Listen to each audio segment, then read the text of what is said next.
y bienvenidas. Buenas tardes, licenciada. Hola, Minta, buenas tardes, ¿qué tal? Buenas tardes, licenciada. Hola, Mariela. Yo aquí, desenredando mis audífonos, fíjense que como tenemos aquí una gatita, si la Michi los logra agarrar, me los rompe. Ya me ha destruido varios. Entonces siempre los escondo. Ay, joder. Hola, ¿cómo estamos? Buenas tardes a todos y a todas. Bienvenidos, bienvenidas. A ver cuántos estamos hoy en la clase. Vamos por 97. Ay, qué bueno. Qué bueno que ya vienen ingresando todos. Ay, fíjense que ahorita iba a empezar la clase hace un rato y me di cuenta que me envió un correo un compañero de otra sección que yo no le había mandado el material de las clases, ¿verdad? De la semana y todo lo que les compartí a ustedes el viernes, pero resulta que yo tenía mal el número de él. Y la persona a la que le mandé los mensajes no me dijo nada. Ay, Dios. En fin, que ahorita ya le envié la información porque están preocupados, ¿verdad? Que no tienen material para estudiar. Hola, ¿qué tal? A los chicos del chat, bienvenidos y bienvenidas. Ay, pues qué bueno que ya estamos por acá. Ya se inscribieron quienes pueden, ¿verdad? Porque es para mayores de edad lo de la vacuna. Ojalá que quienes puedan y quieran sí se hayan inscrito, ¿verdad? Ok, entonces vamos a empezar el día de hoy, fíjense. Un poquito atrasados. Voy a empezar a grabar, voy a empezar a presentar también.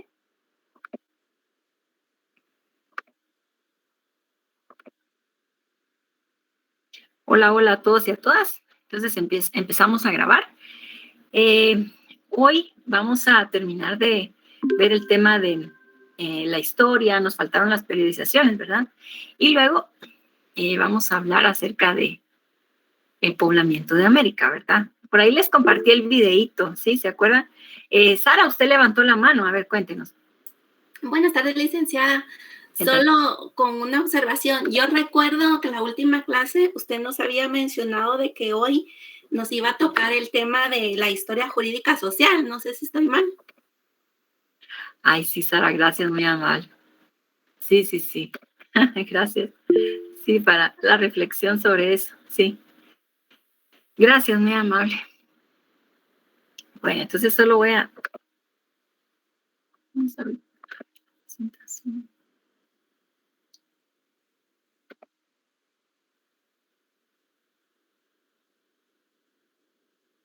Aquí está. Bueno, entonces voy a empezar a presentar. Qué bueno que vienen llegando los demás compañeros.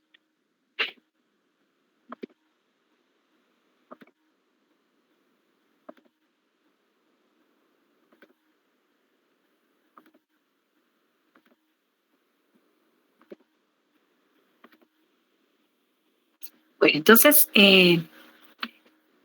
empezamos la clase el día de hoy. Me cuentan si ya se ve la presentación, ¿verdad? Se escucha, no sé si se escucha bien. Sí, licenciada. Se escucha y se ve bien. Sí, se ve bien. Ah, excelente. Bueno, entonces, en la clase anterior, pues hablamos acerca de la definición de la historia, hablamos también acerca de lo importante que es establecer la diferencia entre hechos históricos, hechos del pasado, ¿verdad? También hablamos de la relación que tiene con otras disciplinas, como entre ellas el derecho, ¿verdad? Y entonces, hoy teníamos pendiente hablar un poquito acerca de las periodizaciones. Recordémonos que la historia, pues, es una ciencia que estudia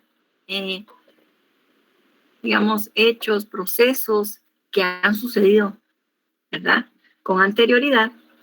Y entonces, ay, qué bueno que me pude pasar para acá.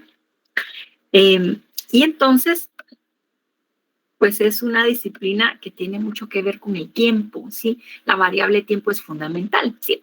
De ahí entonces que nosotros vamos a conocer, ¿verdad? Estas formas de clasificar el tiempo para la historia, ¿sí? Por ejemplo, tenemos la primera periodización, es la que se tiene que ver con el nacimiento de Jesús, de Jesucristo, ¿sí?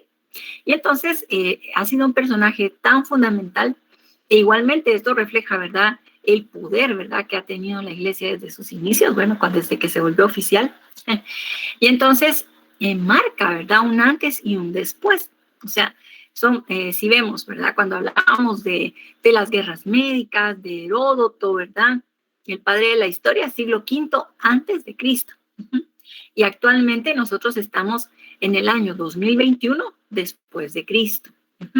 O sea, posteriormente hay algunas investigaciones que dicen no, que Jesús no nació en ese año, que nació después o que nació antes, pero digamos que esta periodización ya está, ¿verdad? Ya es como más difícil que cambiarla, ¿no? Este conteo ya lo llevamos por el 2021. Entonces, luego también hay otra periodización, ¿verdad?, donde se habla de prehistoria y de historia. Entonces, prehistoria se va a referir aquí a aquellos grupos en donde todavía no hay alguna forma de escritura. Y historia se va a empezar a considerar a partir de que se empieza de que surgen formas de escritura. Como la de los mayas, los egipcios, ¿verdad? Entonces ya, esa etapa es la historia. Bueno. Luego también esta tercera periodización, que ustedes ya se la saben ya desde el semestre pasado, ¿verdad? Es con los modos de producción, ¿sí? ¿Se acuerdan ustedes? Esta forma de interpretar, ¿no? Clasificar los hechos, estos grandes bloques, ¿no?, de históricos, creada por Carlos Marx, ¿verdad? Entonces, en donde se habla, donde se establece que cada modo de producción va a tener determinadas relaciones de producción, va a tener diferentes clases, una clase dominante, una clase dominada, y la clase dominada se va a volver en un factor de cambio, un factor revolucionario, ¿sí? Y va a derrocar a la clase dominante, y así, ¿verdad? Entonces, modos de producción, la comunidad primitiva, esclavismo, feudalismo, capitalismo, socialismo, comunismo, ¿verdad? Bueno. Y luego también está otra periodización, que es la de las edades, que por cierto se me fue la onda, estoy viendo que les iba a colocar aquí algunos dibujos.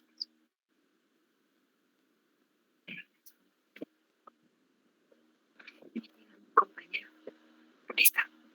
Ahí viene Angie. Bueno, entonces, como platicábamos, esta otra periodización es la que nos divide la historia en edades, o sea, la edad antigua o antigüedad, ¿verdad? La edad media, la edad moderna y la edad contemporánea. Entonces, aquí esto de las edades va a ubicar algunos hechos importantes, ¿verdad?, para establecer el inicio. Digamos que esto de las periodizaciones son formas como de ir orientando, ¿verdad?, a la sociedad o a los investigadores, ¿verdad?, cuando realizan su trabajo, digamos, los investigadores, y a la sociedad, pues para que pueda conocer un poquito más, ¿no?, en qué etapa sucedió este determinado hecho histórico, ¿verdad? Bueno, entonces, luego, como mencionó Sara, sí, a mí se me había pasado platicar con ustedes esto de la historia jurídica, ¿verdad? Porque ya dijimos que la historia, bueno, ya explicamos un poco, ¿verdad?, en qué consiste la historia, cuál es su objeto de estudio. Pero ¿por qué creen ustedes que nosotros aquí en este curso estamos estudiando una historia jurídica? ¿Por qué? O sea, ¿a qué se refiere esta, verdad? ¿O por qué? ¿Cuál es su orientación? ¿Por qué historia jurídica?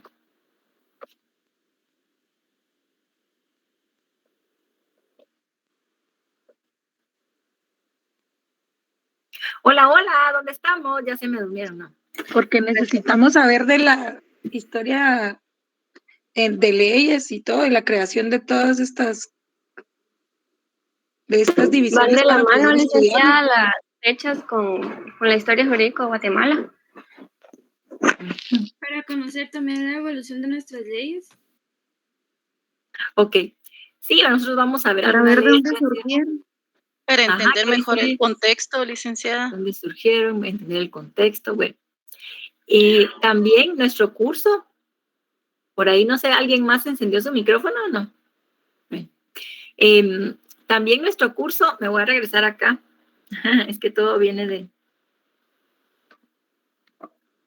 del nombre del curso, ¿verdad? Estamos en Historia Jurídico-Social de Guatemala. Ay, híjoles. Del 207. Bueno, lo voy a anotar aquí. Las manos.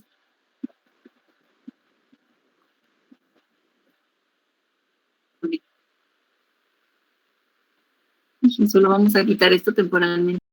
Bueno. Entonces, decíamos, ¿verdad? Nuestro curso es Historia Jurídico-Social de Guatemala, ¿verdad? Entonces ya mencionaban ustedes, bueno, es historia jurídica porque pues vamos a ver, han evolucionado algunas leyes, pero al mismo tiempo también nosotros vamos a ver, a estudiar algunas leyes y la importancia que han tenido, ¿verdad? Para nuestro país. O sea, qué cambios o qué condiciones de explotación han ayudado a mantener. También vamos a estudiar las constituciones, o sea, va a ser como conocer un poquito acerca de cada constitución, ¿verdad? Lo más importante, así como que un paso así rapidito, ¿verdad? Como un vuelo de águila, dije. Y para conocer igualmente cómo favorecen cambios o favorecen que se mantenga la situación, ¿verdad?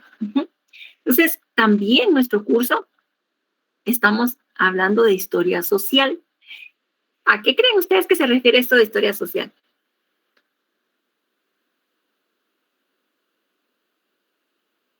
¿Son todos los hechos históricos que ha pasado la sociedad?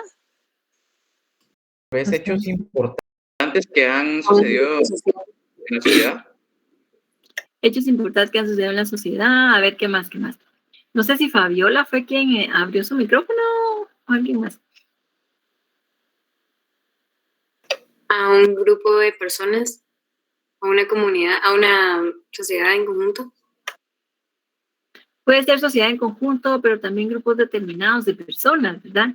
¿Qué más? A ver, ¿qué otra cosa podríamos entender esto por historia social?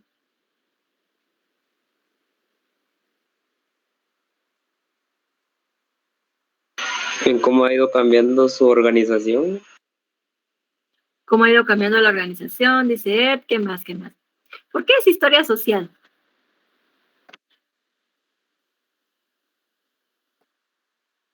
¿O será ¿Cómo ha porque evolucionado la sociedad? ¿Cómo ha evolucionado la sociedad? Dice Erika. Fíjense que esto de historia social también se refiere a conocer historia de diferentes grupos que han estado, digamos, que han ayudado, ¿no? O contribuido para que haya cambios, o si hay grupos de poder que igualmente están ahí enquistados, ¿verdad? O sea, nosotros, por ejemplo, vamos a ir viendo los indígenas durante la colonia, qué papel tenían, qué papel tenían los encomenderos, los españoles. Luego, más adelante, vamos a hablar de los campesinos, ¿verdad? La explotación de los jornaleros. Entonces, vamos a ir viendo también como que los diferentes sectores, grupos que han ido contribuyendo a ir haciendo esos cambios a nivel de la sociedad, ¿no? Para que se vaya modificando esa estructura, ¿verdad? O para que se construya, para que realmente haya estructura. Porque en nuestro país, fíjense que lamentablemente, como ha habido tanto autoritarismo, entonces, a partir del 85, digamos, 84, ahí se empiezan a poner las bases, ¿no? Como para ir construyendo algunas instituciones democráticas, ¿sí? Entonces, es una democracia muy joven la que tenemos nosotros. Si vemos, realmente son 30 y tantos años, a ver, desde el 85 ya es más grande. 95, 2005, 15, como 36 años, digamos, sí, aproximadamente. Entonces, necesitamos mucho trabajo institucional, digamos, generar instituciones, pero también generar una cultura cívica, política, democrática, que nos sepamos como ciudadanos, ¿sí? Como personas con derechos, con obligaciones también, pero con derechos, ¿no? Que es lo que nos han limitado siempre. Bueno, ok, entonces, bueno, digamos que entonces este curso de la historia jurídica y social de Guatemala, vamos a ir viendo cuál ha sido ese papel que han tenido las leyes para favorecer avances o retrocesos, ¿no? Y favorecer a diferentes sectores. Lamentablemente, como vamos a ir viendo en el desarrollo, ¿verdad? La mayor parte de nuestra historia ha sido de dominación sobre personas que son analfabetas, que son pobres, ¿verdad? Poco acceso a la educación, a la salud, ¿sí? Entonces, esto va a ser una constante que nosotros vamos a ir encontrando. Vemos, por ejemplo, todavía el sistema de salud se ha visto muy perjudicado en la actualidad. O sea, vemos que ya desde antes de la pandemia estaba saturado. No tenía capacidad para atender a la población en condiciones, digamos, más o menos normales, ¿no? Sin pandemia, por lo menos sin pandemia. Pero, digamos que desde los 90s, don Álvaro Arzú, que en esa época fue presidente, empieza a desestructurar el Ministerio de Salud. Cierra muchos dispensarios que había en la capital, había en varias zonas, en el interior. Igualmente, los hospitales nacionales antes tenían un área privada, que digamos que usted alguna persona iba a tener a su bebé, quería estar en el área privada del hospital Roosevelt. Entonces, ¿verdad? Porque era, digamos, un área privada, pero no llegaba a un precio, digamos, de centro médico. Tal vez era como una décima parte de lo que iba a pagar en el centro médico, ¿no? Que era un precio bastante bueno, digamos, accesible. Tal vez si vemos como los precios de Aprofam, tal vez, ¿no? Pero esto servía para que los hospitales tuvieran fondos privativos, ¿no? Pero en fin. Entonces, tantos cambios que se han ido haciendo, que en lugar de ampliar la cobertura en salud, ¿verdad? Ha decaído, ¿no? Bueno, entonces tenemos el desastre que tenemos. Bueno, ojalá que quienes puedan se vacunen, por cierto, ¿verdad? Que reflexionen y que pudieran vacunarse, ¿ok? Bueno, ok, entonces, por aquí tenía yo, tengo un poema de Bertolt Brecht, y solo les quería aquí leer brevemente. Por ahí, sí, ustedes ya les compartí la presentación, ¿verdad? Ajá. Eso me gusta. Entonces, esta reflexión de Bertolt Brecht me gusta bastante porque me interroga, ¿verdad?, la historia. Ay, chato. Yo quería, no sé qué pasó, porque se me escapó esto. Ya lo había ampliado. Bueno, entonces, este poema es bien interesante porque, mire, habla sobre varios hechos históricos de la historia universal, ¿no? Importantes. Y aquí hace algunas preguntas, ¿verdad? Entonces, el poema se llama Preguntas de un obrero ante un libro. Entonces dice, Tebas, la de las 7 puertas, ¿quién la construyó? En los libros figuran los nombres de los reyes. ¿Arrastraron los reyes los grandes bloques de piedra? Y Babilonia, destruida tantas veces, ¿quién la volvió a construir otras tantas? ¿En qué casas de la dorada Lima vivían los obreros que la construyeron? La noche en que fue terminada la muralla china, ¿a dónde fueron los albañiles? Roma, la grande, está llena de arcos de triunfo. ¿Quién los erigió? ¿Sobre quiénes triunfaron los césares? Bizancio, tan cantada, ¿tenía solo palacios para sus habitantes? Hasta en la fabulosa Atlántida, la noche en que el mar se la tragaba, los habitantes clamaban pidiendo ayuda a sus esclavos. El joven Alejandro conquistó la India. ¿Él solo? César venció a los galos. ¿No llevaba consigo ni siquiera un cocinero? Felipe II lloró al hundirse su flota. ¿No lloró nadie más? Federico II venció la guerra de los 7 años. ¿Quién la venció además? Una victoria en cada página. ¿Quién cocinaba los banquetes de la victoria? Un gran hombre cada 10 años. ¿Quién pagaba sus gastos? Una pregunta para cada historia. Bien. Esta reflexión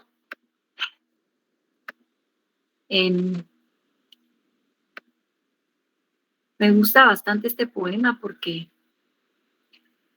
siempre en cada gesta, en cada, digamos, evento histórico, pues hay un montón de personas que participan, ¿verdad? No siempre se habla sobre ellas, ¿verdad?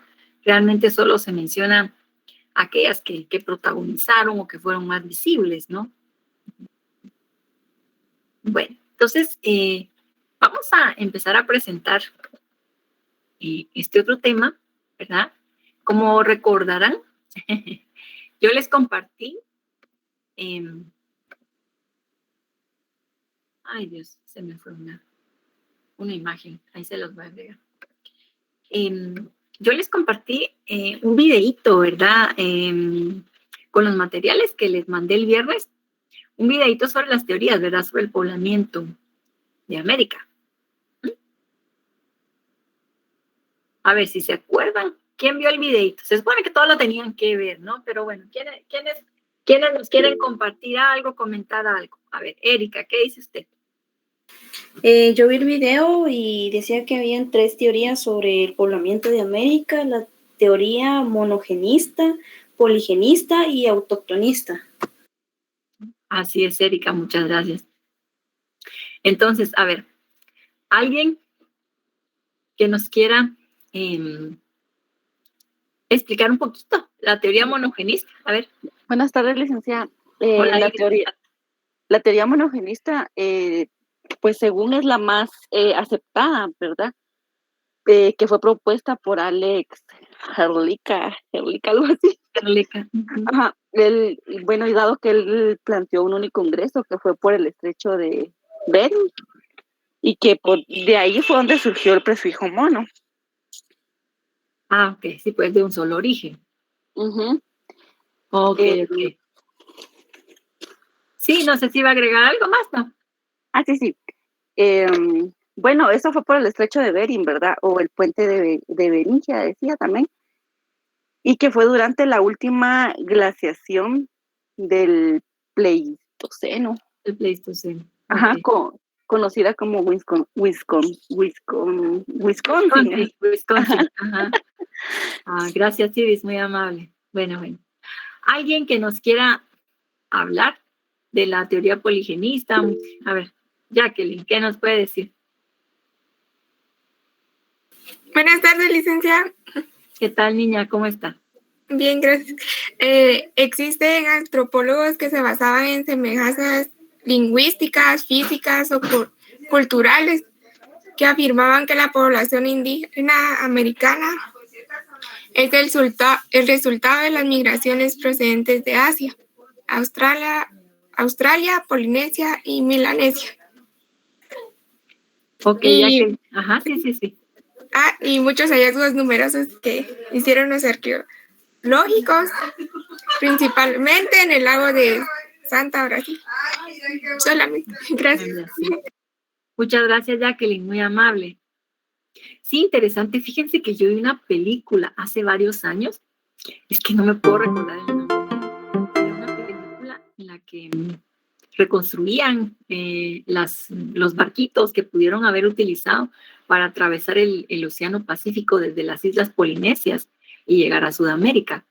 Y sí llegaron, vieran, es bien buena la película, pero no me puedo recordar el nombre. La voy a buscar, es bien interesante. Porque ha habido investigaciones que demuestran, ¿verdad? Las coincidencias físicas de personas de la Polinesia, digamos, con personas en Sudamérica, ¿verdad? Bueno. Entonces, a ver, ¿quién nos quiere hablar un poquito acerca de la teoría autoctonista? ¿En qué consiste esta? A ver, ¿qué dice Katy? Buenas tardes, licenciada y compañeros. Esta teoría fue propuesta por Florentino Ameghino, ¿verdad? Que se basaba en fósiles óseos que él había recolectado. Y por ello él decía que el hombre era originario de América y que a partir de entonces el humano había migrado hacia otros países. Pero esta teoría fue como que descartada por Alex Herlicha, creo que se llama. Herlicha. Que él analizó esos fósiles óseos que Florentino Ameghino había descubierto y descubrió que esos fósiles óseos habían sido de indígenas actuales, no de los que antes habían poblado en ese entonces. Ok, gracias, Katia, muy amable. Bueno, Qué bueno que vieron el video. Está interesante y me gustó mucho porque está súper resumido, ¿verdad? Lo más importante acerca de las teorías, ¿verdad? Entonces, voy a ampliar la pantalla.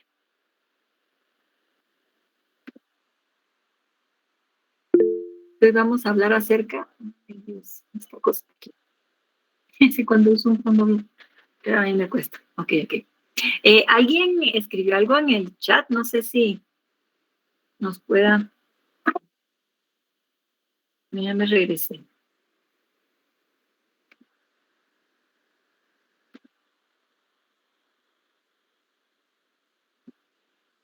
Angie hablaba de las ciudades mayas. Angie, usted hablaba cuando leí el poema, ¿verdad? Ajá. Igualmente, quienes construyeron las ciudades, ¿no?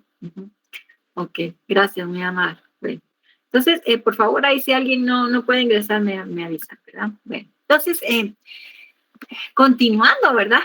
Con este tema de las teorías sobre el poblamiento de América, pues aquí estamos en el capítulo número 2 del libro de este año, ¿verdad? Capítulo 2, escrito por Condron, que es el origen de la población en América. En el libro del año pasado este artículo no está, pero sí se los voy a compartir para que ustedes lo tengan. Bueno, entonces, para retomar, ¿verdad? Este tema, qué bueno que ustedes vieron el videito. Es bien interesante, ¿verdad? Porque realmente aporta elementos para poder comprender un poquito, ¿verdad? O para comprender mejor, ¿no?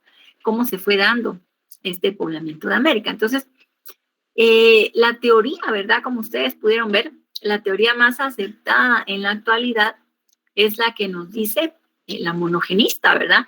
Que nos dice que habitantes, personas desde Siberia y desde Mongolia fueron pasando por acá en búsqueda de alimento, ¿verdad? O sea, realmente no era que ellos dijeran, ay, sí, vámonos a otro continente, vámonos a pasear, no vamos a conocer, sino que el alimento se fue agotando. Y entonces, y como estaba congelado, ¿verdad? Sí, para los que vimos la era de hielo, que yo creo que todos la vimos. Entonces, un poquito la idea, ¿verdad? Cómo estos grupos de personas que eran nómadas y que se quedaban en los lugares durante un tiempo mientras se agotaban los alimentos, ¿verdad? Las plantas para comer, ¿verdad? O los animalitos para cazar, ajá. Entonces iban buscando otro espacio donde hubiera suficiente comida, ¿verdad? Para sobrevivir otro tiempo. Y entonces la glaciación, esa última glaciación que fue la Wisconsin, permitió que bajara el nivel del mar y se congeló, ¿verdad? Esta parte de acá, en el estrecho de Bering, y por acá fueron pasando poco a poco, ¿verdad? Estos grupos humanos. Obviamente no sabían, como decimos, ¿verdad? Que estaban pasando a otro continente. Ajá. Entonces ellos simplemente iban en búsqueda de comida. Entonces, el descenso, digamos, de esta población hasta llegar a Centroamérica y luego América del Sur, pues se fue dando durante varias oleadas, ¿verdad? Se calcula más o menos 600 generaciones en lo que se quedaban por acá, Alaska, Canadá, se iban agotando los recursos, después iban buscando dónde más, ¿verdad? Había, digamos, peces para poder alimentarse. O igualmente se casaban, ¿no? Se iban formando nuevas familias, buscaban otro espacio para vivir, etc. Entonces, fueron bastantes miles de años para poder poblar todo el continente americano, ¿verdad? Entonces, estos grupos que pasaron por el estrecho de Bering,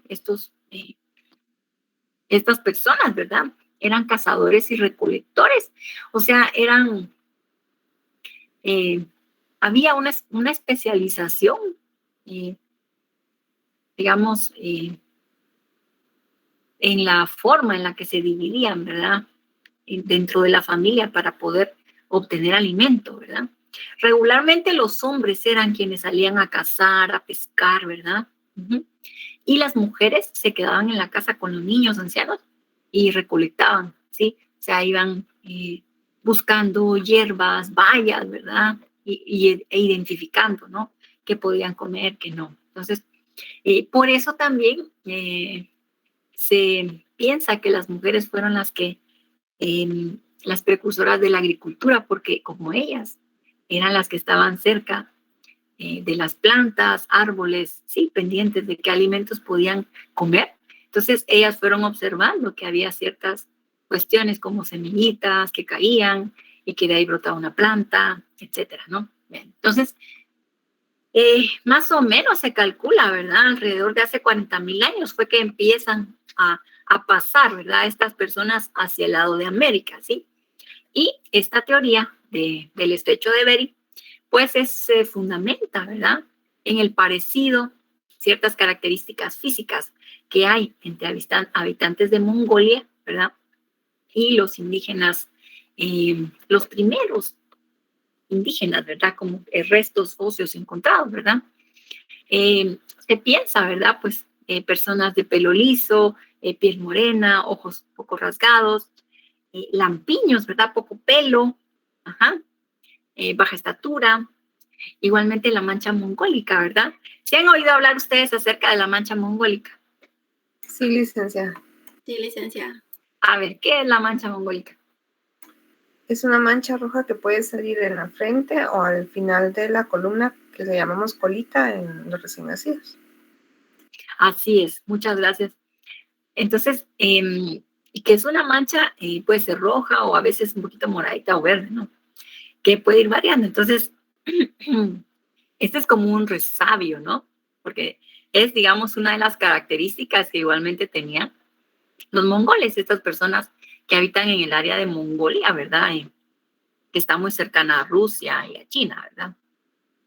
Bueno, entonces, pues estos pueblos eran nómadas, pues realmente todavía no se habían asentado en un lugar fijo, digamos, para quedarse allí viviendo el tiempo que ellos quisieran, ¿verdad?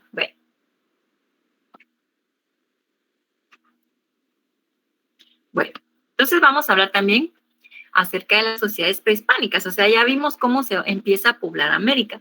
Ahora vamos a empezar a hablar hoy también acerca de cómo en el territorio que hoy actualmente es Guatemala, ¿verdad? Y Centroamérica, empieza a llegar, digamos, estas personas a establecer campamentos, ¿verdad? Y cómo, qué características va a tener esas poblaciones, ¿verdad?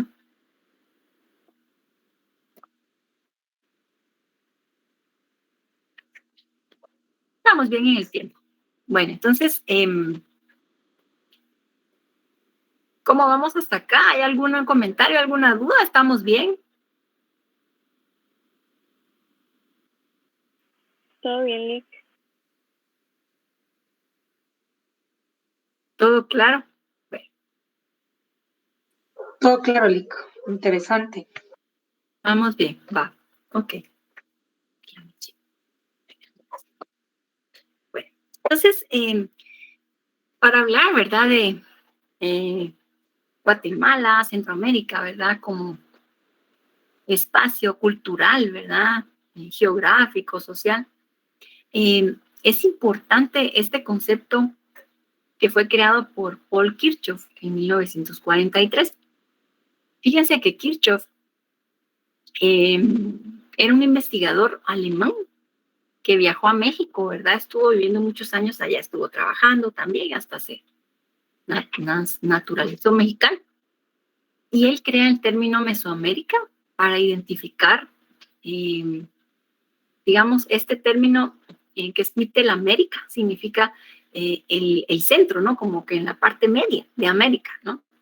Entonces, porque dentro de su trabajo, viajes, ¿no? Visitas que realizó en el área, se percató que había una región que compartía varios aspectos importantes, como la alimentación, las formas de construcción de los sitios arqueológicos, calendarios, así ancestrales, ¿verdad? Entonces, él identifica esta región y le pone el nombre de Mesoamérica, ¿verdad? Como decir, hay varios pueblos, ¿verdad? Que son distintos, pero que pareciera que como que son hermanos, ¿no?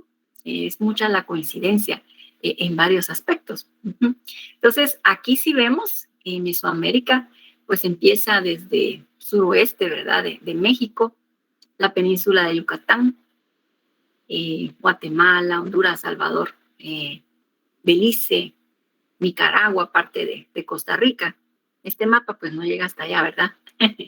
Pero Kirchhoff lo identificó hasta abarcando parte de Nicaragua, Costa Rica también, ¿verdad?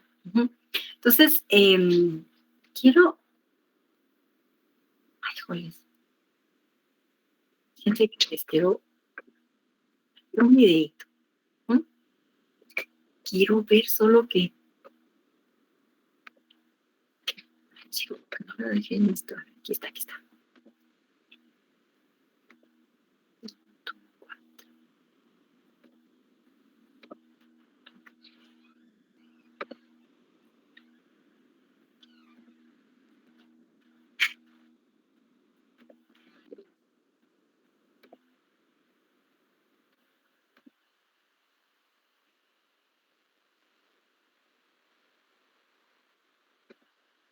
Hasta ahorita sí me escuchan, sí, sí.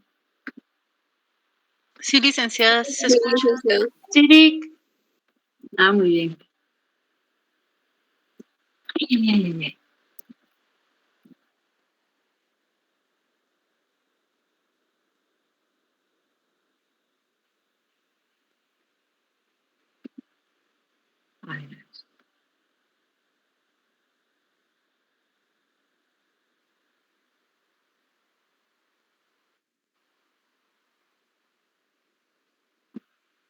Y me gusta cómo explica este video.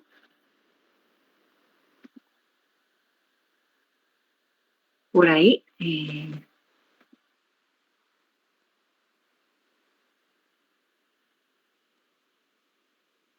Sí, como dice Sara, sí, algunos le llaman la mancha mongólica. ¿No?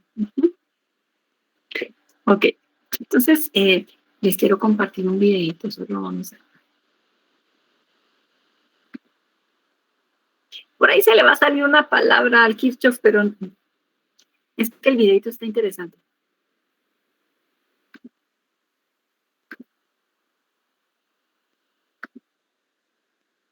Creo que le tengo que gritar algo. Licenciada, disculpe, fíjese que una compañera dice que está intentando ingresar, pero no le acepta. Ok, Susan. Hágame favor, dígale que intente ahorita, yo aquí estoy pendiente, ¿vio? Entonces me avisa. Bueno, entonces, aquí vamos Gracias, licenciada, ahorita le digo. Muchas gracias. Esta es una breve explicación sobre Mesoamérica. Vamos a ver. Le voy a subir un poco al volumen. No sé si va a ser muy fuerte. A ver. En 1943, Paul Kirchhoff.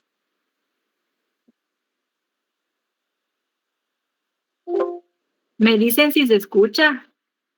Acuñó la palabra. Sí, sí se escucha. Se escucha. Muy bien. 1943, Paul Kirchhoff acuñó la palabra Mesoamérica con el objetivo de señalar las características de las culturas que se encontraban ahí. Lo hice así porque identifiqué más de 50 características. Licenciada, disculpe, solo que se escucha 2 veces. Si pudiera apagar su micrófono, perdone. Ok. Gracias. Entonces lo vamos a repetir.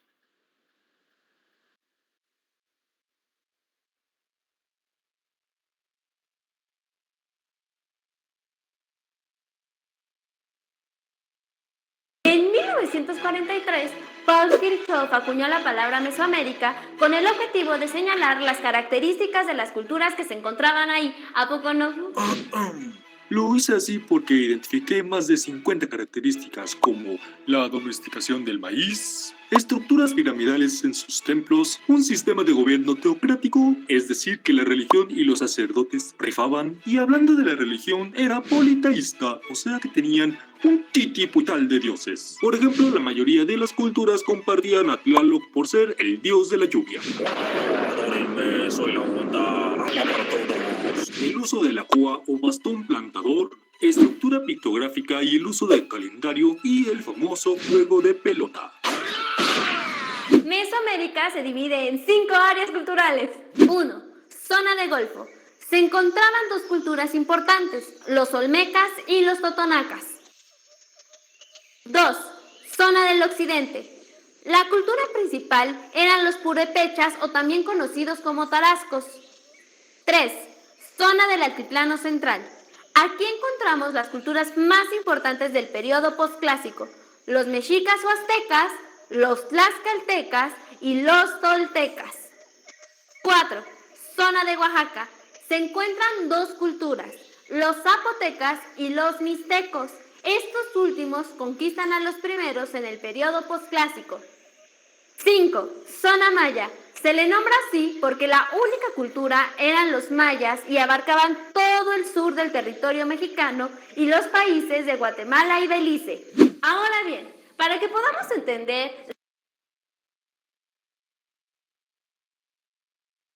Bueno, ahora me paso para acá. Ay, miren, disculpen, se le fue una palabra, pero en fin. Me gusta este videito porque es bien ilustrativo. Primero, para poder conocer un poquito mejor, ¿no?, el concepto de Mesoamérica. Y también para que vayamos ubicando que habían varias culturas vecinas, cercanas, ¿no?, con las que los mayas se van a vincular, se van a relacionar. Los olmecas, que era la cultura madre, ¿verdad?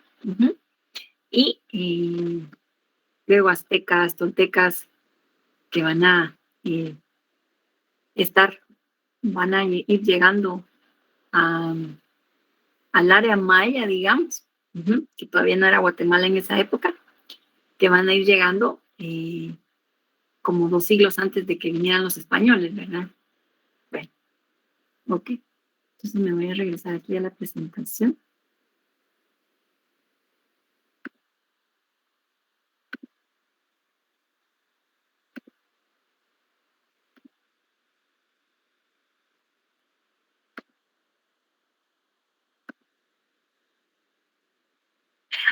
Fíjense que ahí menciona, como es un video mexicano, menciona a Tlaloc, ¿no? El dios de la lluvia de los mexicas. Pero pues para nosotros es Chac, ¿verdad? El dios de la lluvia de los mayas, ¿no? Bueno, entonces, esta era la región, digamos, que abarcaron los mayas. Como les digo, es más hacia acá está Copán, en Honduras, en Nicaragua, parte de Costa Rica, ¿sí? Penitas Costa Rica. Bueno. Muy bien. Entonces, para poder ir estudiando y comprendiendo, ¿verdad?, el desarrollo de estos pueblos en Mesoamérica, se ha elaborado como una periodización, podemos decir, una cronología de periodos, etapas, ¿verdad?, que se fueron dando. Entonces, vamos a empezar por la etapa, es el periodo paleoindio, ¿verdad? Híjoles. Sí, pues, mi gráfica se me había olvidado. Para que sepamos un poquito cómo es la secuencia y poder considerar a una cultura como una cultura desarrollada, ¿no? En ese entonces, nosotros vamos a ir viendo como que va a ser el hilo conductor, ¿verdad? Se empieza por ser cazadores y recolectores, pero estos son nómadas, ¿sí? Luego, conforme se empieza a observar que sí hay algunas cuestiones que pueden ser, que brotan, digamos, de alguna semilla, entonces surge algún tipo de agricultura incipiente, o sea, se empieza a conocer un poco, ¿verdad?, cómo cultivar. Y cuando se da o se llega a la agricultura intensiva, pues es ya cuando se controla bien, ¿verdad? ¿En qué época? ¿Qué época es de siembra? ¿Qué época es de cosecha? Ya se sabe cuáles son las mejores semillas, etcétera, ¿no? Y qué elementos del ambiente natural son los que favorecen la agricultura, ¿no? Entonces, ahí se llega a la agricultura intensiva. Y esto es lo que permitió el desarrollo de grandes culturas, entre estos los mayas, ¿no? Bueno. Ok, entonces, hoy vamos a empezar a hablar un poquito acerca de estos periodos, ¿verdad?, de desarrollo de esta gran civilización. Bueno, los mayas antiguos, sí. Entonces, los primeros habitantes, fíjense que antes se pensaba que había sido en las tierras altas, ¿verdad? Tierras bajas, perdón, de Petén y así, que había surgido allí, digamos, y como que los primeros habitantes de esta región, Guatemala, Centroamérica. Pero se ha descubierto, ¿verdad?, investigaciones arqueológicas, bueno, y de eso de hace varias décadas, ¿sí? No es algo de hoy, ¿no? Entonces, esas investigaciones arqueológicas arrojaron que era en el altiplano. En el altiplano fue donde empezó a poblarse este territorio desde Chiapas, Centroamérica. Entonces, se han encontrado, ¿verdad?, evidencias. Y fíjense que esto también se utiliza para decir que, para respaldar la teoría monogenista, ¿no? Esa que, la del estrecho de Bering. Porque en los altiplanos aquí en Guatemala se han encontrado puntas clovis, estas son puntas de lanza, que tienen esta forma característica de las utilizadas por cazadores y recolectores en Norteamérica. Entonces, decir, sí, primero pasaron por allá y luego llegaron hacia Mesoamérica. Fueron bajando, descendiendo, ¿verdad?, en el continente. Bueno, entonces, este periodo paleoindio, imaginémonos, 10,000 años antes de Cristo, o sea, ya, ¿qué? 12,000, más de 12,000, ¿sí? 10,000 antes de Cristo a 6,500 antes de Cristo. Entonces, hablamos de cazadores y recolectores. No hay mucha evidencia arqueológica acerca de la vida de estos grupos, ¿verdad? Lo que se ha encontrado, que lleva a pensar que sí había campamentos de cazadores y recolectores, son que se han encontrado esas puntas de lanza y también algunos vestigios, o sea, restos de animales prehistóricos.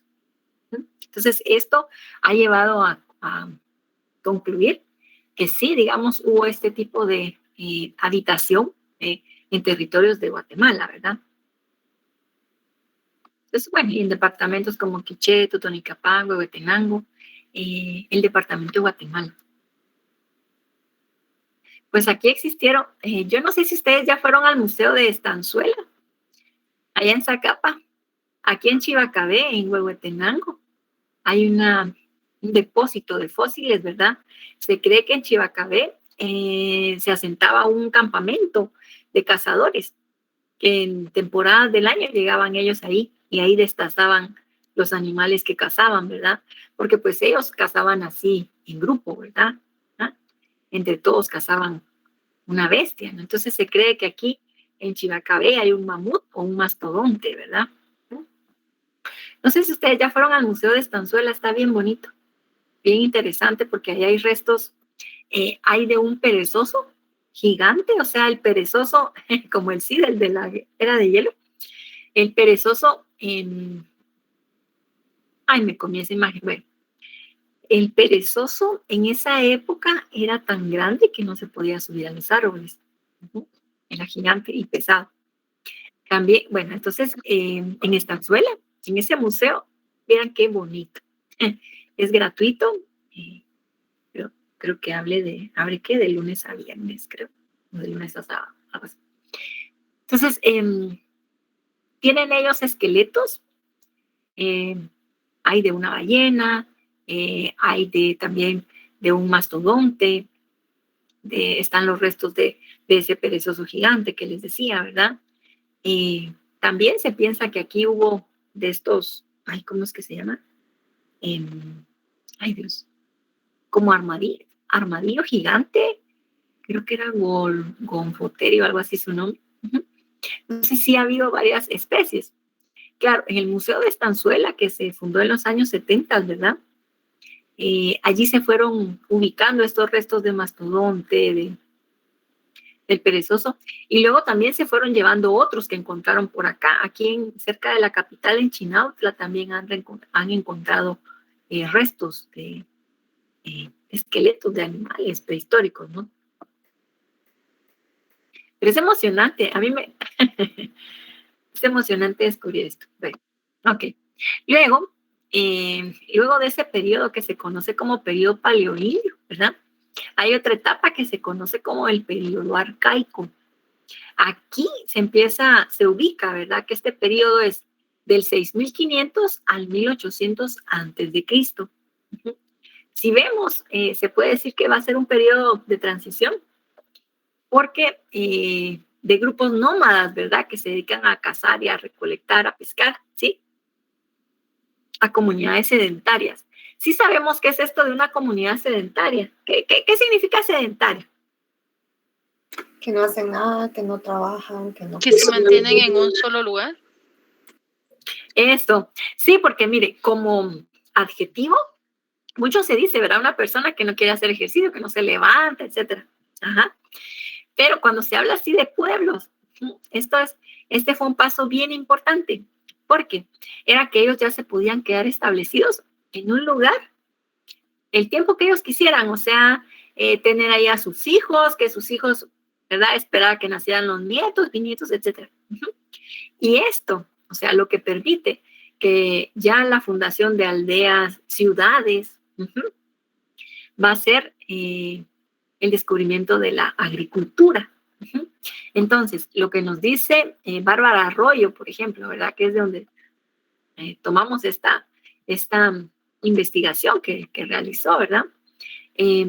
Con base, digamos que más ella va explicando, ¿no? Va haciendo como una explicación interesante sobre estos periodos con base en los vestigios arqueológicos que se han ido encontrando, ¿verdad? No solo, bueno, por otros colegas, ¿no? Pero ella va armando, ¿no? Esta explicación, ¿no? Sistematizado. Entonces, podemos decir entonces que este periodo arcaico, aquí como que son los primeros pininos, como los inicios, ¿no? Empezar a conocer si hay algunas cositas que al caer en la tierra, pues brota alguna plantita, ¿verdad? O si es que de algún vástago se corta un pedacito y ya se siembra y de ahí brota algo más, ¿no? Entonces es como empezar a conocer, ¿no? Que existe, que hay plantitas que vuelven a brotar, ¿no? Y que vuelven a dar más alimento. Y esto va a permitir que ya estos grupos humanos puedan quedarse más tiempo en un determinado lugar, ¿verdad? Por lo menos hasta que se les acaban los recursos, ¿verdad?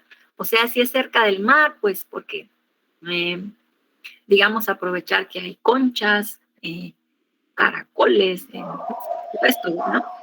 O que hay coche de monte, ¿verdad? El jabalí, que hay chuntos, ¿verdad? Para poder alimentarse, ¿no? Y otras plantitas, ¿no? Entonces, en este periodo arcaico, se empieza, o sea, se han encontrado vestigios, ¿verdad? De algunas piezas así de cerámica, ¿verdad? Que se utilizaban pues para comer, ¿no? Hay evidencia de algunas que podría haber empezado, ¿no? A conocerse cómo cultivar algunos alimentos, ¿no? Igualmente, ha encontrado evidencia sobre la domesticación.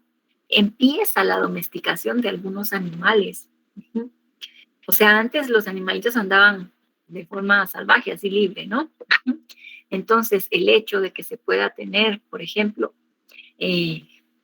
un chunto, ¿verdad? Un chompipe ahí que puede tenerse ya cerca, ¿no?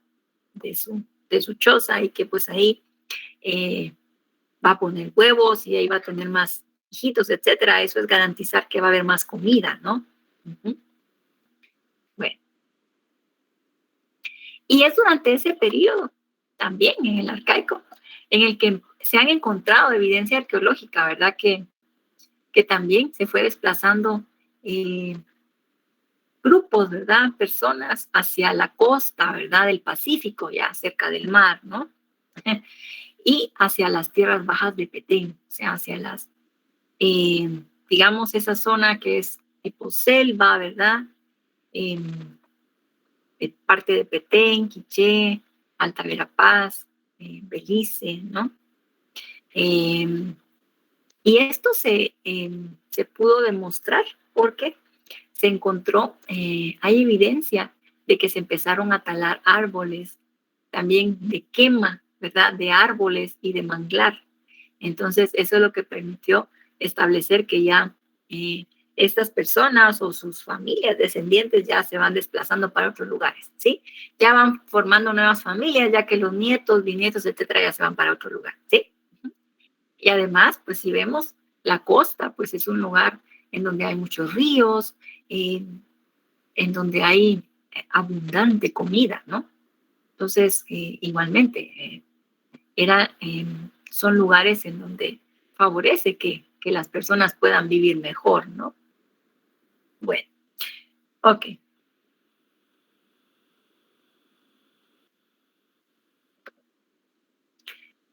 Hasta aquí nos vamos a quedar el día de hoy. Ahí estoy mejorando mi presentación a la otra parte. Bueno, entonces, no sé si tengamos algún comentario ahorita, ¿verdad? Sobre... ay, para servirle a Lucía, mire, qué pena. Ok, bueno, entonces, miren, lo que les quería comentar, además, no sé si tengamos algún comentario sobre esto que acabo de explicar. Por ahí Melissa compartió el link del grupo de WhatsApp, ¿verdad? Que sería el grupo del curso de historia. Otra cuestión que les quiero platicar es que voy a crear un link,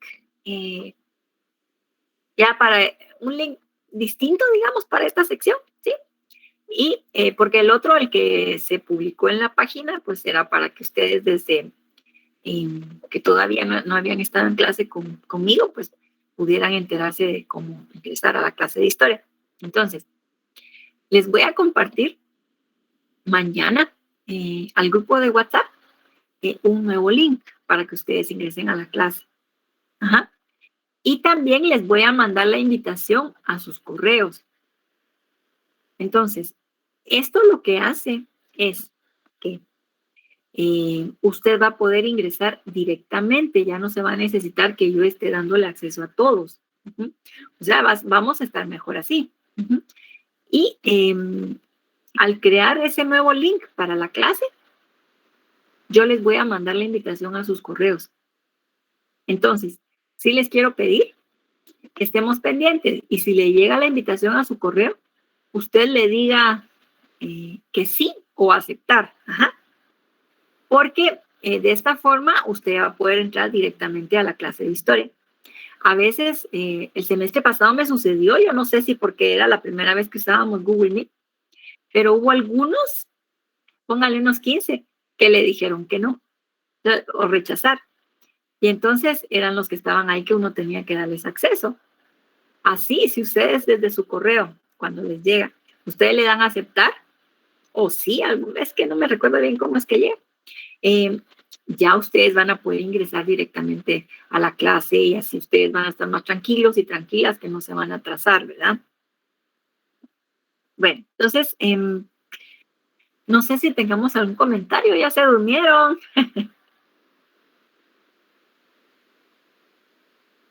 Para servirle a Amanda. Feliz tarde, licenciada. Licenciada, tengo una duda. Sí, Fabiola. Dentro de estos periodos, la organización político-social era de tribu, ¿verdad? Entonces, tenía la duda si aquí las personas todavía no tenían propiedades particulares, sino que la tierra era comunal. Así es, Fabiola, la tierra era comunal. Fíjese que según va a ser, ¿qué será?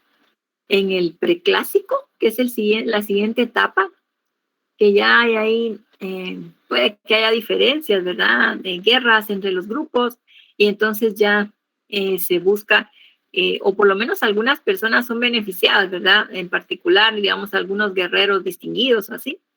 Pero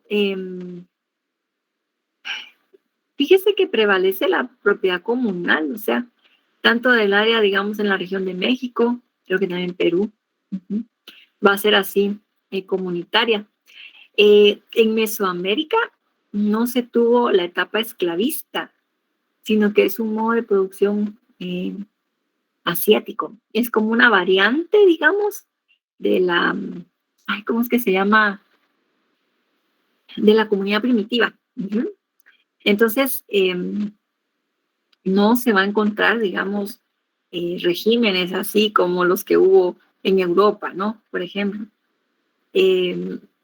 La esclavitud aquí, bueno, vamos a ir viendo. O por lo menos para los mayas, ¿verdad? Ajá. Sí van a tener esclavitud ya cuando va avanzando, digamos, el desarrollo de esta civilización, pero va a ser un sector muy pequeño, tal vez un 2% de esclavitud por deuda, digamos, y que era temporal. Uh-huh. Entonces, sí, va a haber ahí una diferencia en cuanto a esto, ¿verdad? Uh-huh. Ahora, sí va a haber por estatus, o sea, ya vamos a ir viendo que se empieza a diversificar, ¿verdad? Profesiones, oficios y todo, ¿verdad? Porque aquí, en estas etapas del paleoindio arcaico, pues que, o sea, la diferencia podría ser entre cazadores, recolectores y algún líder religioso. Uh-huh. Pero ya más diferenciación se empieza a dar, ya el preclásico, clásico. Uh-huh. Entonces ahí lo que vamos a encontrar es, digamos, grupos donde hay una tradición, familias, ¿verdad?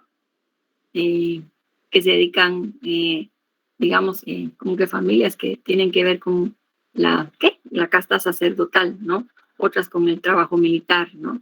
Jefes militares, y otras que van heredando, por ejemplo, del arte plumario, la arquitectura y así. Pero eso pues ya como que va conforme se diversifica, ¿verdad? Uh-huh.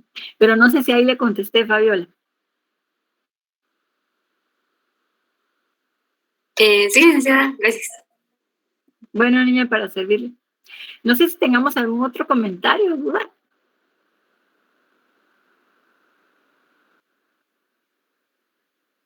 Disculpe. Lo que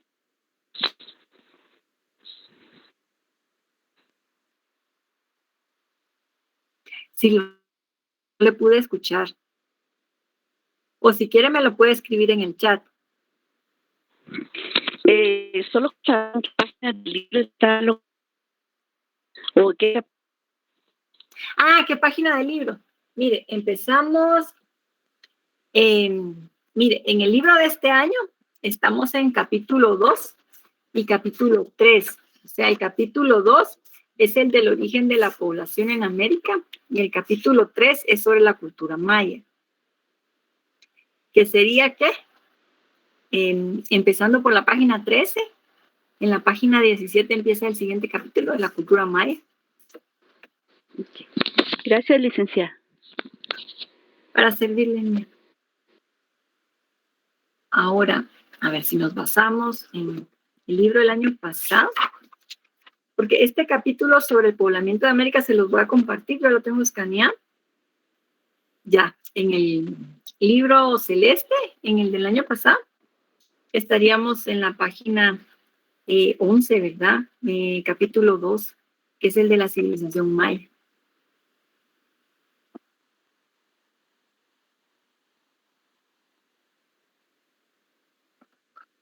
Bueno, no sé si tengamos algún otro comentario, duda. Todo claro, Lic. Uh-huh. Bueno, está bien. Entonces, miren, les comento, o sea, sí, el viernes ya les compartí, ¿verdad? Presentaciones, las clases de la semana pasada. Entonces, igualmente, en esta semana, así les voy a ir compartiendo, ¿verdad? Uh-huh.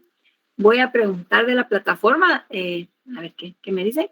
Sí, Michelle, que usted levantó la mano. Perdón, licenciada, me confundí, pero todo bien, gracias. Bueno, no hay problema. Bueno, está bien. Entonces, cuídense bastante, chicos. Ahí les voy a ir compartiendo la información, ¿verdad?